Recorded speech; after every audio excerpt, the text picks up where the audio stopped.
Das paisagens implacáveis e geladas da Escandinávia, um povo emergiu, moldado pelo frio e pela necessidade, os nórdicos, que o mundo viria a conhecer como vikings.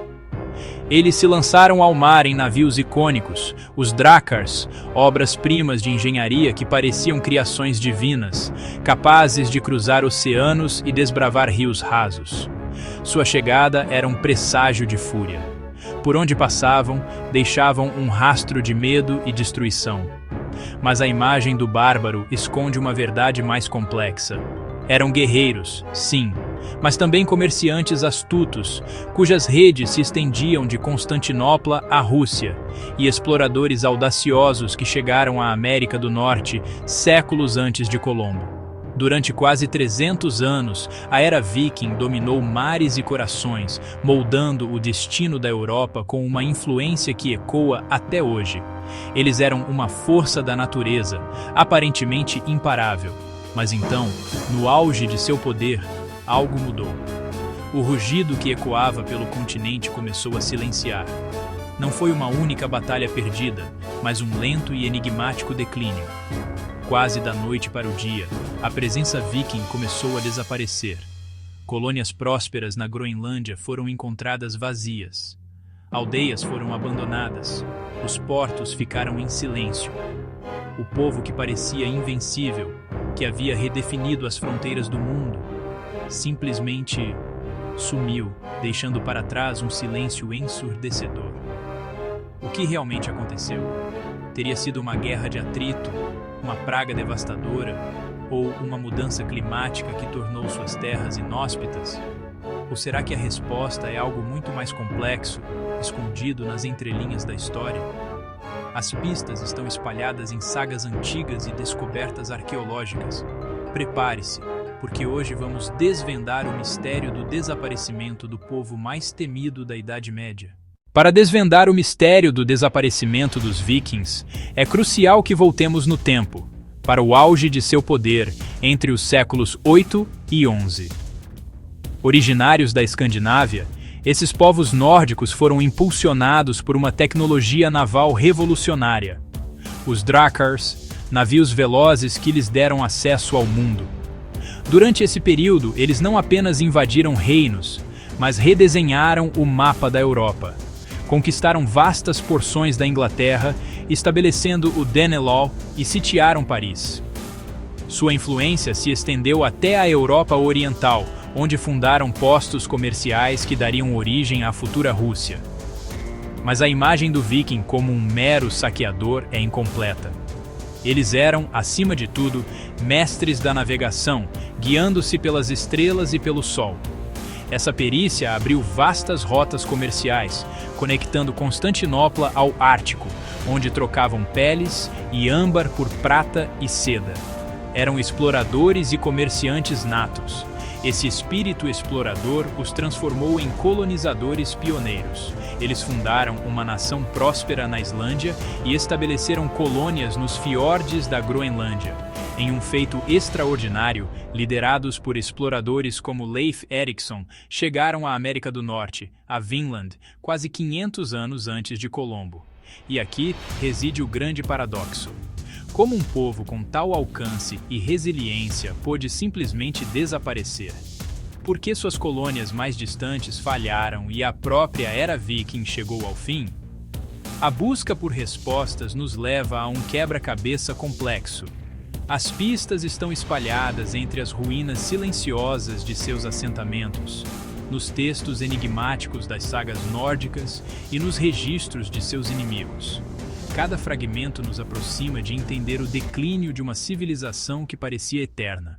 Uma das teorias mais convincentes para o fim da era viking aponta para uma força mais silenciosa, mas imensamente poderosa: a cristianização da Escandinávia. Não se tratava apenas de uma troca de deuses, mas de uma revolução que abalou os alicerces da sociedade nórdica. A chegada do cristianismo representou o início do fim para o mundo como os vikings o conheciam. Líderes e reis escandinavos, antes devotos fervorosos de deuses como Odin e Thor, perceberam que a conversão ao cristianismo trazia enormes vantagens políticas. Adotar a nova fé significava alinhar-se com os poderosos reinos cristãos da Europa, facilitando o comércio, firmando alianças e, crucialmente, centralizando o poder. Um rei cristão, ungido por Deus, tinha uma autoridade muito mais absoluta do que um chefe tribal que dependia da lealdade de seus guerreiros. Essa transformação religiosa reescreveu as regras da sociedade. A cultura viking, com seus rituais pagãos e tradições ancestrais, foi sistematicamente desmantelada. As assembleias, conhecidas como things, onde homens livres debatiam leis e resolviam disputas, perderam sua autoridade para as novas leis da Igreja. A própria estrutura social, baseada em clãs e lealdade a um chefe, começou a se dissolver em favor de um modelo feudal mais europeu. O código de honra viking, que valorizava a coragem em batalha, a vingança e a glória pessoal, entrou em conflito direto com a moralidade cristã de perdão, humildade e submissão. Para um povo que se guiava pelo conceito de destino e pela busca de uma reputação imortal, as novas regras espirituais e morais eram desconcertantes. A ideia de dar a outra face era completamente estranha a uma cultura que celebrava a retaliação. A promessa de Valhalla, o salão de Odin para os guerreiros mortos em combate, foi substituída pela aterrorizante imagem do inferno cristão. O incentivo para uma morte gloriosa em batalha desapareceu, trocado pelo medo da danação eterna. Com isso, o espírito guerreiro, a força motriz por trás das expedições vikings, começou a se apagar. Por que arriscar a alma por saques e glória terrena? No fim, foi como se o coração pulsante do povo viking tivesse sido transplantado. O ritmo frenético dos remos e o choque das espadas deram lugar ao som dos sinos das igrejas. A nova batida não era de conquista e exploração, mas de obediência, conformidade e uma fé que muitas vezes foi imposta pela espada, paradoxalmente encerrando a era da espada viking. Mas não foi só a religião que mudou tudo. O clima também virou inimigo. Registros indicam que por volta do século XI, uma pequena era do gelo começou a atingir o norte da Europa. Os invernos ficaram mais longos, as colheitas começaram a falhar e a vida nas terras geladas se tornou insustentável. Muitos assentamentos na Groenlândia e Islândia simplesmente desapareceram, engolidos pela fome e pelo frio. Sem recursos, os vikings que antes desbravavam mares foram forçados a se recolher. Suas rotas comerciais foram cortadas e o orgulho escandinavo foi sendo engolido pelo silêncio do gelo. Outro fator crucial foi a resistência das nações que antes eram suas vítimas. Inglaterra, França e outros reinos começaram a se fortalecer, criando exércitos e defesas capazes de enfrentar os temidos guerreiros do norte. As invasões começaram a falhar e as derrotas se acumularam. O que antes era um império de medo e domínio virou uma luta desesperada pela sobrevivência.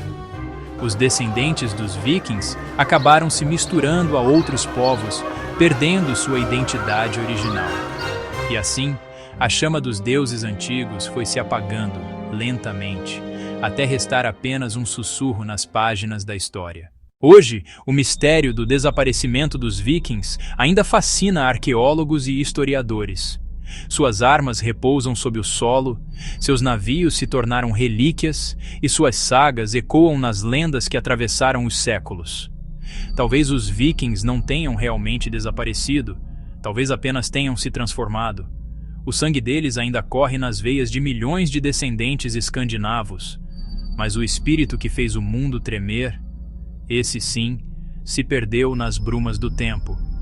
E é por isso que, ainda hoje, o nome Viking carrega um poder ancestral, o poder de um povo que viveu como lenda e desapareceu como um enigma.